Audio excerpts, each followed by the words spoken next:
Kumusta po kayong lahat mga minamahal kong kapatid?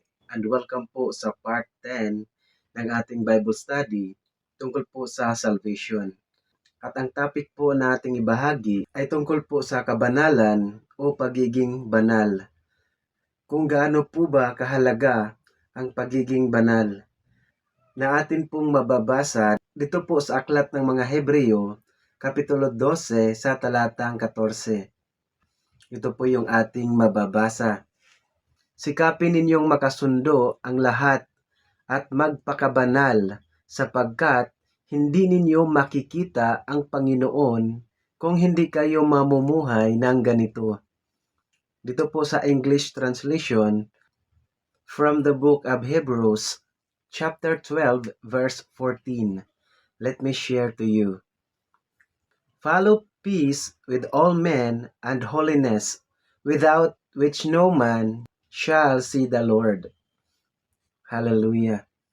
Dito po mga minamahal kong kapatid, napakahalaga po ang magpakabanal sapagkat hindi po natin makikita ang Diyos kapag hindi po tayo magpakabanal.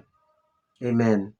Sapagkat ang sabi ng Diyos, siya po ay banal. Na atin pong mababasa dito po sa unang Pedro, Kapitulo 1 sa talatang 15 hanggang 16. Dahil ang Diyos na pumili sa inyo ay banal, dapat din kayong magpakabanal sa lahat ng inyong ginagawa, sapagkat nasusulat, magpakabanal kayo sapagkat ako'y banal.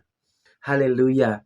Purihin po ang pagkabasa sa salita ng ating Panginoon. Dito po mga minamahal kong kapatid, ang Diyos na pumili sa atin ay banal. Dapat din po tayong magpakabanal. Sapagkat hindi po natin maramdaman ang presensya ng Diyos kapag hindi po tayo magpakabanal. Mga minamahal kong kapatid, dapat po nating maunawaan na dapat po tayong magpakabanal sa lahat po ng ating ginagawa. Sa ating kasuotan, sa ating pananalita, sa ating mga gawa, sa ating pag-iisip.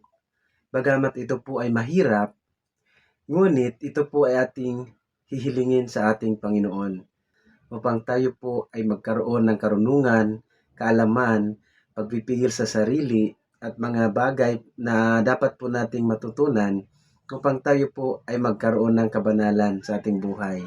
Alam po ba natin mga minamahal kong kapatid na isa sa kinalulugdan ng Diyos na tayo po ay sasamba sa Kanya na banal.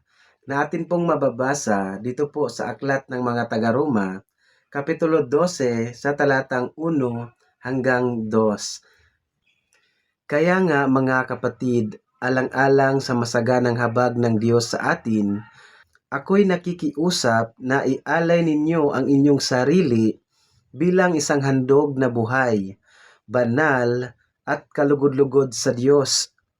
Ito ang karapat-dapat na pagsamba ninyo sa Diyos.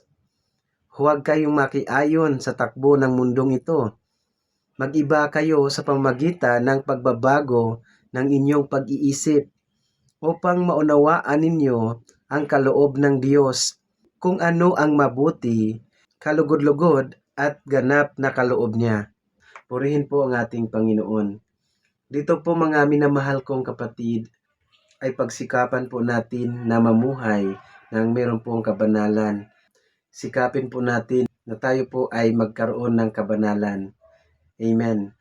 Hanggang dito lamang po mga minamahal kong kapatid. Maraming salamat. Jesus loves you. Bye-bye and God bless.